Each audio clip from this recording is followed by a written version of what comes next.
Hey, happy Monday. Hey, I'm really excited to be here with you today because I'm going to talk about something that affects all areas of our life. It affects everything. So first off, I want to say thank you for being here. Welcome. Happy Monday. I like to start off Mondays with high energy because I think that the way you start something really sets the tone to move forward in whatever you're doing. So I think setting the tone for a strong Monday will set the tone for a strong week.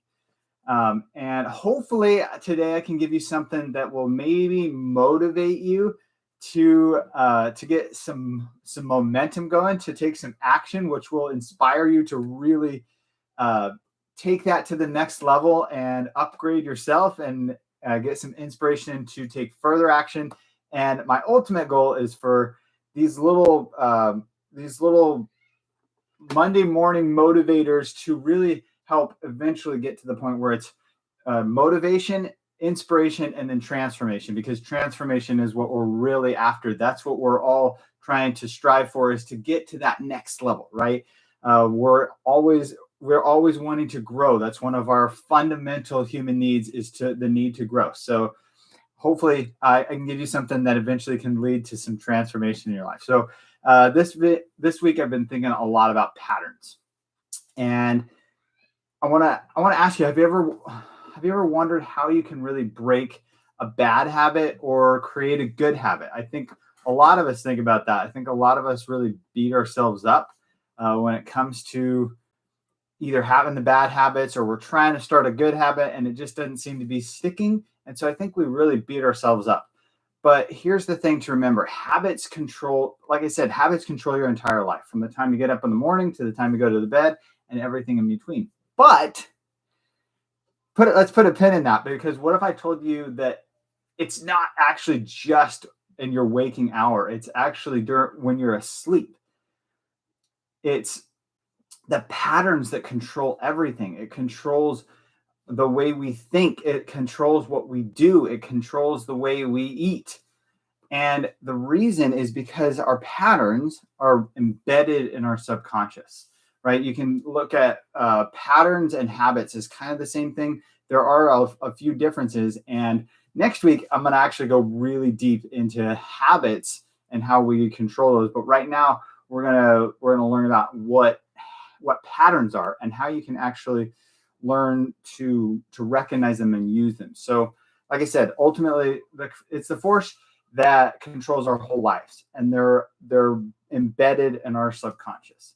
So at this point, you're probably thinking, if patterns control my whole life and everything is controlled by my subconscious, what is the point? Why should I do anything about it, right?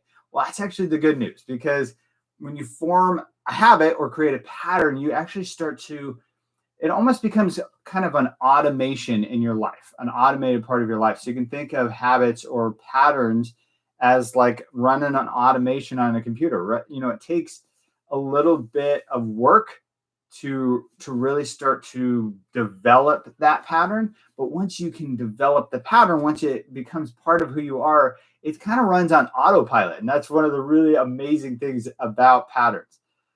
The but here's the thing: the first step in creating a new pattern or habit is awareness. You actually have to know that it's happening, because when you become aware of your patterns, that's the foundation of all change. It's the foundation of change in personal development. It's the foundation of just moving forward, upgrading your life, is intention and awareness. And it all starts with awareness, because it sounds kind of obvious, but you gotta know that something's happening before you can change it, right? You have to be aware of these patterns before you can do anything about it. So, like I said, think about it as kind of an automation. When you really start, it takes that initial work, but once you get going, it just goes on autopilot. And so it's really cool. So how exactly do you break a bad habit or build a good one? Well, first off, I don't really believe that you can break a bad habit by itself, because your brain hates a vacuum. So what you really need is a productive habit to replace it with. I like to think of it as a productive habit or a disruptive habit, or a productive habit and a non-productive habit, something that is bringing you either closer to your goal, closer to the person that you want to become, or further away. Um, I don't really like thinking of them as bad habits or good habits. Not that I don't believe in a moral code. I do. I believe there's right and wrong, but the reason I like to think of them as productive and destructive habits is because it's just more useful for our mind. It's more useful to be able to um, turn those into a, a problem, because that's actually what our brain is designed to do, is solve problems. And so anytime you ask your brain a question, right? Anytime you ask a question, our brain automatically has to start solving or finding a solution, right? So think about a habit as a solution to a problem, right? James, hope I'm saying this right, Reha said that habits are simply reliable solutions to recurring problems in our environment. So think of them as our brain trying to solve a problem, and it's kind of a think of it like baking a cake, right? Think of it as if I just grabbed a whole bunch of random ingredients and threw them in a bowl and then threw it in the oven. What are the chances that it would actually make a really delicious cake, right? It's probably pretty low.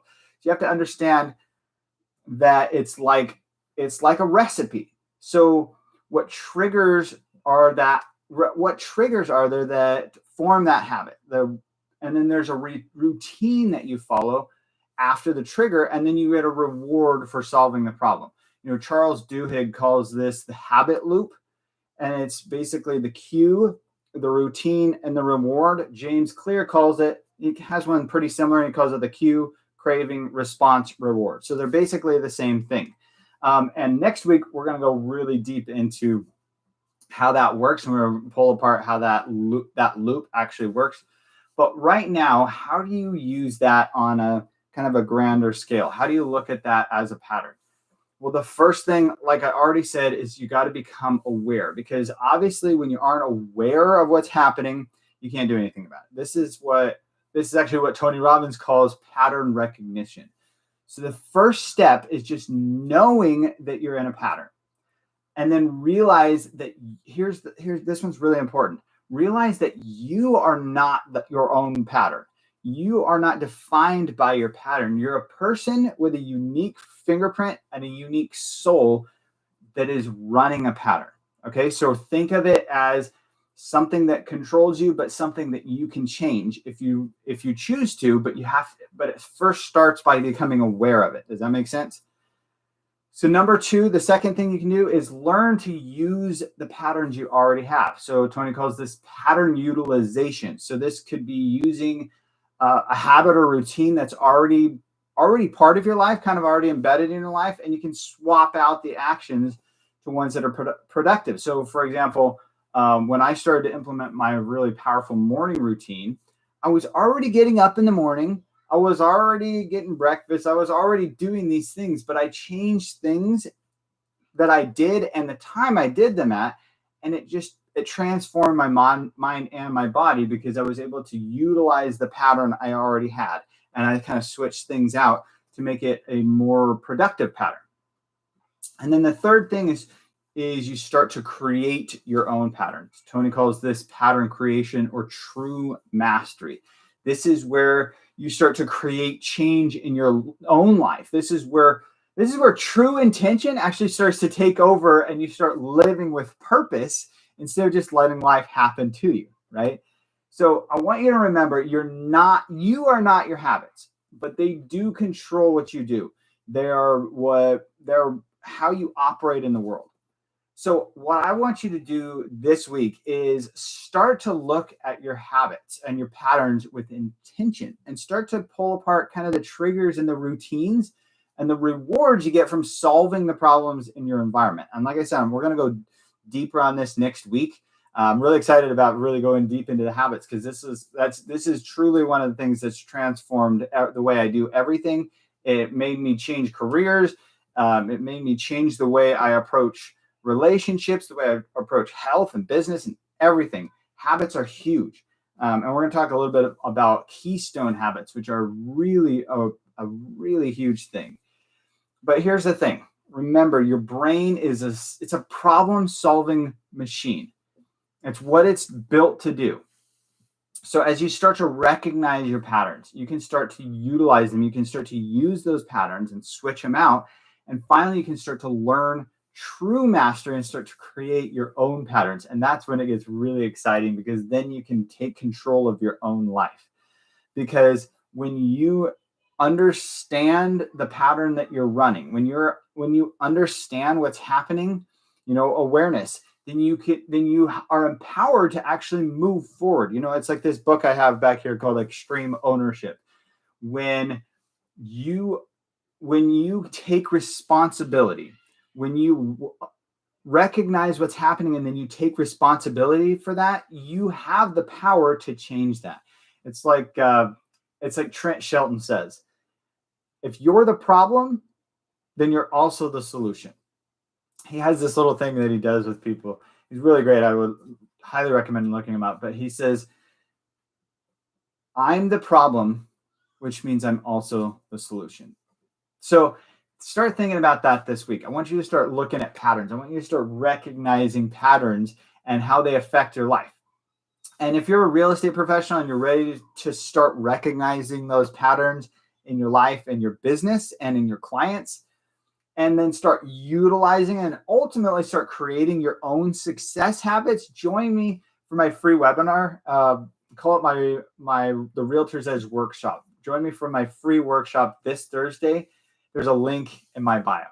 So start watching your patterns today. Thank you for watching. Thank you for being here. If you're catching this as a replay, thank you for coming back and watching. And I'll see you next week. We'll be talking about habits. Thank you, and happy Monday.